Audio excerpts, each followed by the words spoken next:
কাৰ্যকৰ্তা বন্ধুসকল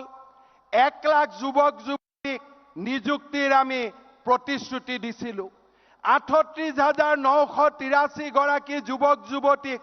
আমি ইতিমধ্যে নিযুক্তি কৰিছোঁ আমি আকৌ এবাৰ সংকল্প দোহাৰিছোঁ যে অহা 6 মাহ 7 মাহৰ ভিতৰত আমি 1 লাখ ল'ৰা ছোৱালীক নিযুক্তি দিয়াৰ কাম আমি শেষ কৰিম শ্ৰদ্ধাৰ ৰাইজ কাৰ্যকৰ্তা বন্ধুসকল যোৱাবাৰ আমি নিৰ্বাচনৰ আগতে স্বয়ং আঁচনি কৰিছিলোঁ অকণমান আমি প্ৰয়োগ কৰিছিলোঁ মই পুনৰবাৰ আজি আপোনালোকৰ ক'ব খুজিছোঁ অহা এবছৰৰ ভিতৰত আমি আৰু নতুন এখন অভিলাষী আঁচনি ল'ম 5,000 কোটি টকা ব্যয় কৰি 2 লাখ ল'ৰা ছোৱালীক আমি আত্মসংস্থাপনৰ ৰাস্তা আমি প্ৰশস্ত কৰি দিম সেই সংকল্প আজিৰ সভাত আমি ল'ব খুজিছোঁ শ্ৰদ্ধাৰ কাৰ্যকৰ্তা বন্ধু বান্ধৱীসকল আমি আজিৰ সভাতে আপোনালোকক ক'বলৈ পাই ভাল পাইছোঁ অহা 10 তাৰিখৰ পৰা আৰু মাত্ৰ কেইটামান দিনৰ পিছৰ পৰা প্ৰত্যেক মাহত অৰুণোদয় আঁচনি 1000 টকাৰ জাগাত 1250 টকাকৈ পোৱা আৰম্ভ হ'ব তাৰ লগে লগে আজিৰ এই সভাত মই ক'ব খুজিছোঁ যে প্ৰত্যেকটো বিধানসভা সমষ্টিত আমি আৰু নতুনকৈ 7,000 পৰিয়ালক আমি অৰুণোদয় আঁচনি দিয়াৰ কাম হাতত ল'ম শ্ৰদ্ধাৰ কাৰ্যকৰ্তা বন্ধু বান্ধৱীসকল অন্তোদয় আমাৰ লক্ষ্য যেতিয়াই আমি ইলেকশ্যনৰ মিটিঙত যাওঁ দুখীয়া লোকসকলে কয় যে আমাৰ ৰেচন কাৰ্ড নাই আজিৰ সভাত আমি সিদ্ধান্ত ল'ম আজিৰ সভাত আমি প্ৰতিজ্ঞাবদ্ধ হ'ম যে অহা 6 মাহৰ ভিতৰত আমি আৰু 50 লাখ ব্যক্তিক আমি ৰেচন কাৰ্ড দিম বিনামূলীয়াৰ চাউল দিম সেই সিদ্ধান্ত আজি আমি ৰাইজৰ আগত ক'ব খুজিছোঁ শ্ৰদ্ধাৰ ৰাইজ আজিৰ সভাতে আমি আৰু এটা সিদ্ধান্ত ল'ব খুজিছোঁ আমাৰ আয়ুষ্মান প্ৰধানমন্ত্ৰী আয়ুষ্মান যোজনা কিছুমানৰ হাতত আমাৰ কাৰ্ড আছে কিছুমানৰ হাতত কাৰ্ড নাই অহা 1 জানুৱাৰীৰ পৰা যিমান মানুহৰ ঘৰত ৰেচন কাৰ্ড আছে সকলোৱে 5 লাখ টকাৰ স্বাস্থ্য বীমা আঁচনি লাভ কৰিব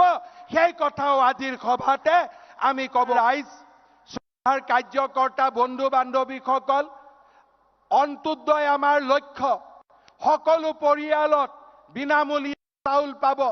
সকলো পৰিয়ালে ক্ৰমান্বয়ে অৰুণোদয় আঁচনিৰে যুক্ত হ'ব ভাৰতৰ আৰু আমাৰ ৰাজ্যখনৰ প্ৰতিগৰাকী নিবনুৱাই কৰ্ম সংস্থাপনেই হওক আত্মসংস্থাপনৰ বাট বিচাৰি পাব আৰু প্ৰতি ঘৰ মানুহে অন্তত 5 লাখলৈকে স্বাস্থ্য বীমা আঁচনিৰ সুবিধা পাব এই অন্তোদয়ৰ লক্ষ্যৰে আমি আগবাঢ়িব খুজিছোঁ আমি অসমখনক প্ৰগতিৰ এক নতুন দিগন্তলৈ লৈ যাব খুজিছোঁ আজি যোৰহাট মাজুলীৰ দলঙৰ কাম আৰম্ভ হৈছে অহা মাহত